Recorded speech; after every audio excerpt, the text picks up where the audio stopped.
Subscribe કરો એ hi news India channel ને પછી યુટ્યુબ એપ પર બેલ આઇકોન નું બટન દબાવો અને નિહાળો એ હાઈ ન્યૂઝ ઇન્ડિયા ચેનલ।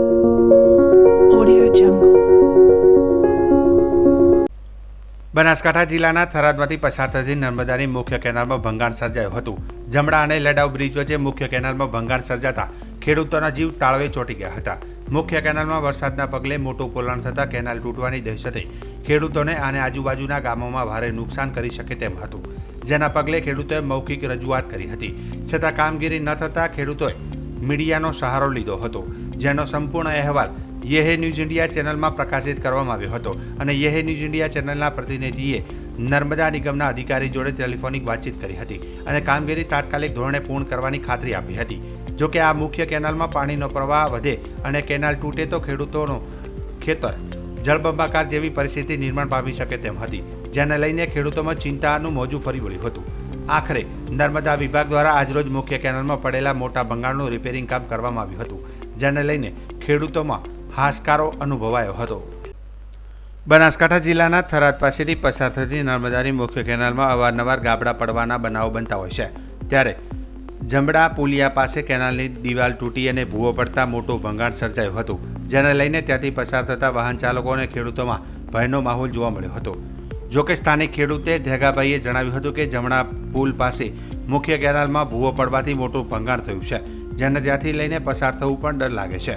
જોકે મુખ્ય કેનાલમાં મોટું ભંગાણ હોવાથી જો કેનાલ તૂટે તો કેટલાય ગામો અને ખેડૂતોને નુકસાન કરી શકે છે, તો નર્મદા નિગમના સત્તાધીશો દ્વારા તાત્કાલિક ધોરણે રિપેરિંગ કામ કરવામાં આવે તેવી માંગ કરવામાં આવી હતી।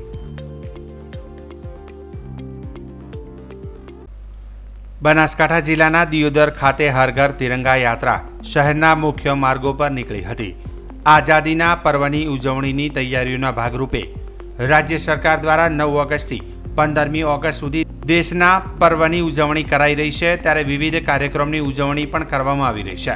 ત્યારે દિયોદરના ભાજપ કાર્યાલય પાસેથી હર ઘર તિરંગા યાત્રા દિયોદર ધારાસભ્ય કેસાજી ચૌહાણ, દિયોદર નાયબ collector DN Kachhad, Deodar ASP IPS Shubhan Mankar, Deodar મામલતદાર, તાલુકા વિકાસ અધિકારી, દિયોદર PSI સહિત વહીવટી તંત્ર અને વિવિધ શાળા કોલેજોના વિદ્યાર્થીઓ લોકો મોટી સંખ્યામાં હર ઘર તિરંગા યાત્રામાં મોટી સંખ્યામાં જોડાયા હતા। શહેરના વિવિધ રાજમાર્ગો પર હર ઘર તિરંગા યાત્રા યોજાઈ હતી, જેમાં મોટી સંખ્યામાં લોકો તિરંગા યાત્રામાં જોડાયા હતા। તિરંગા કાર્યક્રમ અંતર્ગત આજે દિયોદર ખાતે દિયોદર વહીવટી તંત્ર, સંગઠનના સૌ કાર્યકર્તાઓ, અનેક સેવાભાવી સંસ્થાઓ અને પ્રબુદ્ધ નાગરિકો દ્વારા દિયોદર ખાતે આજે ભવ્ય તિરંગા યાત્રાનું આયોજન કરવામાં આવ્યું। આ પ્રસંગે આ વિસ્તારની જનતાને, તમામ નાગરિકોને મારા તરફથી ખૂબ શુભેચ્છાઓ પાઠવું છું। અને આ તિરંગો એ આપણા દેશની, આપણા સૌની આન બાન અને શાન છે। શાન ના આપની જાને પાએ, ચાહે જાન ભલે જાય। એ ભાવના દરેકના દિલની અંદર બળવત્તર બને, રાષ્ટ્રીય ભાવના એ આપણાની અંદર બળવત્તર બને, દેશની આઝાદી વધુ મજબૂત બને, દેશની એકતા અને અખંડિતતા એ કાયમ રહે, એ ભાવના સાથે આ તિરંગા યાત્રાનું આયોજન કરવામાં આવેલ છે। હમ રહે યા ન રહે, માં ભારતી તેરા વૈભવ અમર રહે, એ ભાવના દેશના દરેક નાગરિકની અંદર એ પેદા થાય એવી આજના તબક્કે હું પરમ કૃપાળુ પરમાત્માને પ્રાર્થના કરું છું। અને 15મી ઓગસ્ટની આ વિસ્તારની જનતાને મારા તરફથી ખૂબ શુભેચ્છાઓ પાઠવું છું। અને વહીવટી તંત્ર અને સંગઠન અને વિવિધ સંસ્થાઓ, નાગરિકો દ્વારા જે આ ભવ્ય તિરંગા યાત્રાનું આયોજન કરવામાં આવ્યું તે બદલ એમને અભિનંદન આપું છું, સૌનો આભાર પણ માનું છું। સ્વાતંત્ર્ય પર્વના નિમિત્તે જે દેશમાં વિવિધ કાર્યક્રમોનું આયોજન થાય છે, તે અનુસંધાને દિયોદરમાં પણ આપણે હર ઘર તિરંગા અંતર્ગત તિરંગા યાત્રાનું આયોજન કરેલું હતું। તેમાં મોટા ભાગના લોકોએ ભાગ લીધો હતો અને પદાધિકારીઓ અને સ્કૂલના બાળકો અને તંત્રએ સાથે મળીને ખૂબ સરસ તિરંગા યાત્રાનું આયોજન કરેલું હતું। આ અનુસંધાને હું દિયોદરની તમામ જનતાનો ખૂબ ખૂબ આભાર માનું છું, તમામ વહીવટી તંત્રનો આભાર માનું છું। સૌને જય હિન્દ। સાહેબ, 2 દિવસ પછી 15મી ઓગસ્ટ આવી રહી છે, લોકોને શું સંદેશો પહોંચાડો? લોકોને માત્ર એટલો જ સંદેશો છે કે તમારા અંદર દેશદાઝ જગાડો, જે હાલનું વિશ્વનું વાતાવરણ છે એ અનુસંધાને દેશભક્તિ જગાડો અને દેશ પ્રત્યે સમર્પિત રહી અને કાર્ય કરો, પોતાનું કર્મ કરો. યાત્રા દિયોદરના અંદર આયોજન કરવામાં આવ્યું હતું. તેના અંદર દરેક કાસ્ટના ધર્મના માણસો ભેગા થઈ અને તિરંગા યાત્રાને ભરપૂર સાથ આપ્યો હતો. તિરંગા યાત્રાની અંદર બધા ચાલી અને તિરંગા યાત્રાનું સન્માન કરવામાં આવ્યું હતું. અને આ તિરંગા યાત્રાથી રાષ્ટ્રીય ભાવના મજબૂત થાય, રાષ્ટ્રીય એકતા મજબૂત થાય અને કોમી એકતા મજબૂત થાય. તેના માટે આ તિરંગા યાત્રાનું આયોજન કર્યું. તેના અંદર દરેક મુસ્લિમ સમાજના અને મુસ્લિમ સમાજના માણસો હાજર રહી અને તિરંગા યાત્રાની સાથે ફરી અને એનું પણ સ્વાગત કરવામાં આવ્યું હતું. ભારત દેશ ગુલામીની જંજીરોમાંથી મુક્ત થતા આજે 77મી સ્વતંત્રતા દિનની ઉજવણી દેશભરમાં ધામધૂમથી થઈ રહી છે. ભારત દેશમાં તારીખ 8થી 15મી સુધી અનેક પ્રકારના રાષ્ટ્રીય રંગબેરંગી કાર્યક્રમો યોજાઈ રહ્યા છે. આજે ધાનેરા નગરપાલિકા દ્વારા લોકોને રાષ્ટ્રભાવના જાગૃતિ બને તે સંદર્ભે ડીબી પારેખ હાઈસ્કૂલની લાલ ચોક સુધી તિરંગા યાત્રા યોજી હતી.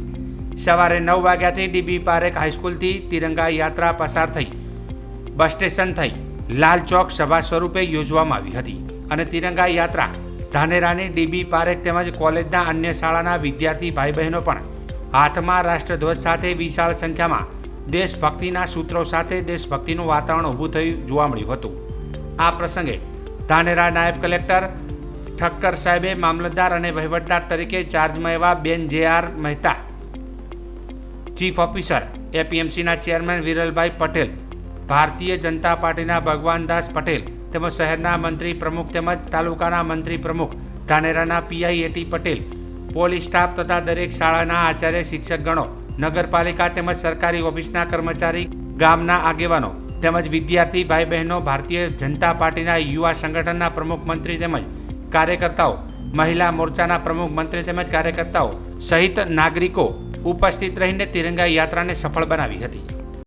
ધાનેરા ખાતે નગરપાલિકા અને વહીવટીતંત્ર તરફથી તિરંગા યાત્રાનું આયોજન કરેલું છે. આપ સૌ વિદિત છો કે રાજ્ય સરકારના પ્રયાસોથી સ્વાતંત્ર્ય દિવસના પૂર્વ તૈયારીના ભાગરૂપે હર ઘર તિરંગા કાર્યક્રમનું આપણે અત્યારે ઉજવી રહ્યા છીએ. દરેક ધાનેરાની જનતા પોતાના ઘરે, પોતાના વ્યવસાયના સ્થળે, સરકારી કચેરીઓમાં બધે જ અત્યારે હર ઘર તિરંગા લાગી રહ્યા છે. અને આજે કોલેજના બાળકો, ધાનેરાની જનતા, સૌ રાજકીય લોકો અને વહીવટીતંત્રના તમામ લોકોએ ભેગા થઈ આજે તિરંગા યાત્રાનું આયોજન કરેલું અને બાળકોનો એમાં અનેક ઉનેરો ઉત્સાહ જોવા મળેલો. હર ઘર તિરંગા અભિયાન અન્વયે લોકોમાં રાષ્ટ્રભાવના ઉજાગર થાય અને તિરંગા સાથેની આત્મીયતા વધુ શુદ્ધ બનાવવાના હેતુથી બનાસકાંઠા જિલ્લામાં વહીવટીતંત્ર દ્વારા તિરંગા યાત્રાનું આયોજન કરવામાં આવ્યું હતું. જેમાં રાજ્યસભા સાંસદ બાબુભાઈ દેસાઈ તથા પાલનપુરના ધારાસભ્ય અનિકેતભાઈ ઠાકરની પ્રેરક ઉપસ્થિતિમાં જિલ્લા કક્ષાની હર ઘર તિરંગા યાત્રા યોજાઈ હતી. ઉપસ્થિત મહાનુભાવે રાષ્ટ્રધ્વજ લહેરાવી પોલીસ પરેડ ગ્રાઉન્ડ ખાતેથી તિરંગા યાત્રાને પ્રસ્થાન કરાયું હતું. આ પ્રસંગે પૂર્વ સાંસદ પ્રભુભાઈ પટેલ, જિલ્લા કલેક્ટર શ્રી વરુણકુમાર બરણવાલ, જિલ્લા પોલીસ અધિક્ષક અક્ષયરાજ મકવાણા, નિવાસી અધિક કલેક્ટર સીપી પટેલ સહિતના અધિકારીઓ હાથમાં તિરંગો લઈ ઉત્સાહભેર તિરંગા યાત્રામાં જોડાયા હતા. પોલીસ હેડક્વાર્ટરથી કલેક્ટર કચેરી સુધી નીકળેલી આ યાત્રા જાહેર માર્ગ પરથી પસાર થતા મોટી સંખ્યામાં નગરવાસીઓ પણ જોશ સાથે જોડાયા હતા અને દેશભક્તિના નારા લગાવ્યા હતા. પોલીસ જવાનો દ્વારા 200 મીટર લાંબા તિરંગા સાથેની આ યાત્રા સૌ કોઈના આકર્ષણનું કેન્દ્ર બની ગઈ હતી. રાહદારીઓ અને વેપારીઓ, વાહન ચાલકો અને નગરજનોએ હાથમાં તિરંગો ધ્વજ લહેરાવી યાત્રાનું સ્વાગત કર્યું હતું. તિરંગા યાત્રા પ્રસંગે પાલનપુર નગર તિરંગામય બની જવા પામ્યું હતું. સાંસદ બાબુભાઈ દેસાઈ અને પૂર્વ સાંસદ પરબતભાઈ પટેલે દેશના વીર સપૂતોના બલિદાનને યાદ કરી જિલ્લાવાસીઓને તિરંગા યાત્રા અને સ્વતંત્રતા પર્વની શુભકામનાઓ પાઠવી હતી. તિરંગા યાત્રામાં જિલ્લાના પદાધિકારીઓ, અગ્રણીશ્રીઓ, જિલ્લા વહીવટીતંત્રના અધિકારીશ્રીઓ, કર્મચારીશ્રીઓ, પોલીસ જવાનો, હોમગાર્ડ અને જીઆરડીના જવાનો, એનસીસી કેડેટ્સ, વિવિધ સ્વૈચ્છિક સંસ્થાઓ, શૈક્ષણિક સંસ્થાઓ, શાળાના બાળકો અને નગરજનો ઉત્સાહભેર સહભાગી બન્યા હતા. તિરંગા યાત્રા એટલે સમગ્ર ભારતીય એક ગૌરવનું, સ્વાભિમાનનું પ્રતીક છે. આ તિરંગો એટલે ભારત માતાની આન શાન બાન છે. તિરંગા માટે, આપણી આઝાદી માટે અનેક મહાપુરુષોએ બલિદાન આપ્યું છે. એ શહીદ પુરુષોને પણ નમન કરું છું અને મા ભૌમની રક્ષા માટે અનેક વીર સૈનિકોએ પણ શહીદી વહોરી છે, એમણે પણ નમન કરું છું. નમસ્કાર મિત્રો, તિરંગા યાત્રા હર ઘર તિરંગા દેશના લોકલાડીલા પ્રધાનમંત્રી આદરણીય નરેન્દ્રભાઈ મોદીની આગેવાની જ્યારે પ્રમ દિવસ 15મી ઓગસ્ટે 78મો સ્વાતંત્ર્ય દિવસની ઉજવણી થઈ રહી છે.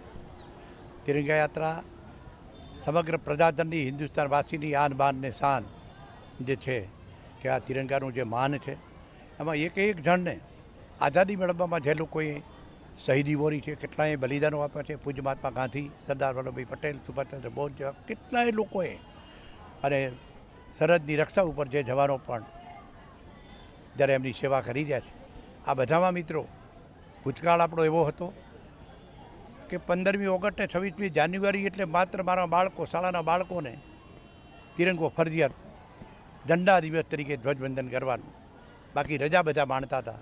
પણ નરેન્દ્ર મોદીને એમ કે આ રજાનો દિવસ નથી, દેશની આઝાદીને, સ્વતંત્રતાને યાદ કરવા માટે દરેક વ્યક્તિને એમ થાય કે આઝાદી મેળવવામાં કોણે શું કર્યું છે, એ શહીદોને આપણે ભૂલી ન જાઓ, એ યાદ માટે પહેલો મારો દેશ પછી હું, આ ભાવનાને વરેલો જ્યારે દેશ છે ત્યારે, અને યાદ રાખવા માટે આ તિરંગા સમગ્ર હિન્દુસ્તાનના તમામ ગામોમાં એક એક પ્રજાજન પાસે, એક એક વ્યક્તિ પાસે જવાની જે પ્રતિજ્ઞા લીધી છે કે મોદી સાહેબની વાત કે સૌનો સાથ, સૌનો વિકાસ, સૌનો સાથે સૌના વિશ્વાસથી દેશ આગળ વધે અને તિરંગાની આન બાનને શાન વધે, એના માટે આવો આપણે 15મી ઓગસ્ટની પણ બધાને શુભેચ્છાઓ. રામ રામ. બનાસકાંઠા જિલ્લાના વાવ ગ્રામ પંચાયતના નેજા હેઠળ તાલુકા કક્ષાની રેલીનું આયોજન કરવામાં આવ્યું હતું. જે રેલી વાવ વિનયન કોલેજ ખાતેથી પ્રસ્થાન કરી ગ્રામ પંચાયત થઈને મહારાણા પ્રતાપ ચોક ખાતે મહારાણા પ્રતાપની પ્રતિમાને ફૂલહાર કર્યા હતા. જે બાદ વાવ પોલીસ સ્ટેશન થઈને વાવ મહેતા NS વિનય મંદિર ખાતે રેલીનું ભવ્ય સ્વાગત કરવામાં આવ્યું હતું. જે બાદ તિરંગા યાત્રા વિનયન કોલેજ ખાતે પરત ફરી હતી. આજની આ રેલીમાં ITI કોલેજના વિદ્યાર્થીઓ સહિત શાળાના વિદ્યાર્થીઓ બહોળી સંખ્યામાં હાજર રહ્યા હતા. વધુમાં તાલુકા વિકાસ અધિકારી લક્ષ્મીબેન ઠાકોર, વાવ મામલતદાર HB વાઘેલા, વાવ PSI તેમજ વાવ સરપંચ પુત્ર ભરતસિંહ સોઢા, વાવ ગ્રામ પંચાયતના તલાટી કિરણસિંહ ગોહિલ સહિત ભાજપ પાર્ટીના તમામ હોદ્દેદારો, સહકારી માળખાના તમામ પદાધિકારીઓ તેમજ અધિકારીગણ તેમજ વાવના ગ્રામજનો બહોળી સંખ્યામાં તિરંગા રેલીમાં જોડાતા વાવ શહેર દેશભક્તિના રંગે રંગાયેલું જોવા મળ્યું હતું. આજ રોજ તારીખ 13/8/2024 મંગળવારના રોજ વાવ ગ્રામ પંચાયત દ્વારા તાલુકા કક્ષાની તિરંગા યાત્રાનું આયોજન કરવામાં આવેલ. જે યાત્રા વાવ વિનયન કોલેજથી મહારાણા પ્રતાપ ચોક સુધી આવેલ, જ્યાં મહારાણા પ્રતાપની પ્રતિમાનું ફૂલહારથી સ્વાગત કરેલ. ત્યાંથી યાત્રા પરત ફરી વિનય મંદિર શાળા દ્વારા તિરંગા યાત્રાનું સ્વાગત કરવામાં આવેલ. ત્યાંથી યાત્રા વિનયન કોલેજે પૂર્ણાહુતિ કરેલ, જ્યાં જે યાત્રામાં વાવ મામલતદાર સાહેબ શ્રી, તાલુકા વિકાસ અધિકારી સાહેબ શ્રી તેમજ PSI સાહેબ, વાવ વિનયન કોલેજના વિદ્યાર્થીઓ, ITI કોલેજના વિદ્યાર્થીઓ તેમજ શાળાઓના ભૂલકાઓ અંદર સામેલ થયેલ, તેમજ ગામના આજુબાજુના ગામના અગ્રણીઓ તેમજ ગ્રામજનો બહોળી સંખ્યામાં હાજર રહી યાત્રાને સફળતાપૂર્વક પૂર્ણ કરેલ. બનાસકાંઠા જિલ્લાના વાવ તાલુકાના રામસરા ખાતે આવેલા પાણીના સંપમાંથી હજારો લીટર પાણીનો જાહેર રસ્તા ઉપર બગાડ થઈ રહ્યો છે. જોકે વાવ તાલુકાના સરહદી વિસ્તારના ગામડાઓમાં પીવાના પાણી માટેનો મેઇન સંપ રામસરા ખાતે આવેલો છે. આ સંપ મારફતે છેવાડાના વિસ્તારના ગામડાઓમાં પીવાના પાણીનું વિતરણ કરવામાં આવે છે. પરંતુ છેલ્લા કેટલાય સમયથી સંપ ઉપર રાખેલા કર્મચારીઓની ઘોર બેદરકારીના કારણે લાખો લીટર પાણીનો જાહેરમાં રસ્તાઓમાં બગાડ થઈ રહ્યો છે. ત્યારે બીજી બાજુ કેટલાય એવા ગામડાઓ છે જ્યાં પૂરતા પ્રમાણમાં પીવાનું પાણી મળતું નથી. ત્યારે આ કર્મચારીઓની બેદરકારીના કારણે અત્યારે તો હજારો લાખો લીટર પીવાના પાણીનો વેડફાટ થઈ રહ્યો છે. આ પાણી સંપની આજુબાજુ રહેતા રહીશો લોકોના ઘરોમાં પણ ભરાવા લાગ્યું છે, તેમજ જાહેર રસ્તા પાણીથી ભરાઈ ગયા છે.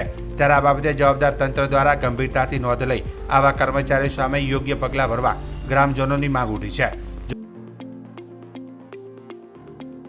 સબસ્ક્રાઇબ કરો એ હાઈ ન્યૂઝ ઇન્ડિયા ચેનલ ને, પછી YouTube એપ પર બેલ આઇકોન નું બટન દબાવો અને નિહાળો એ હાઈ ન્યૂઝ ઇન્ડિયા ચેનલ.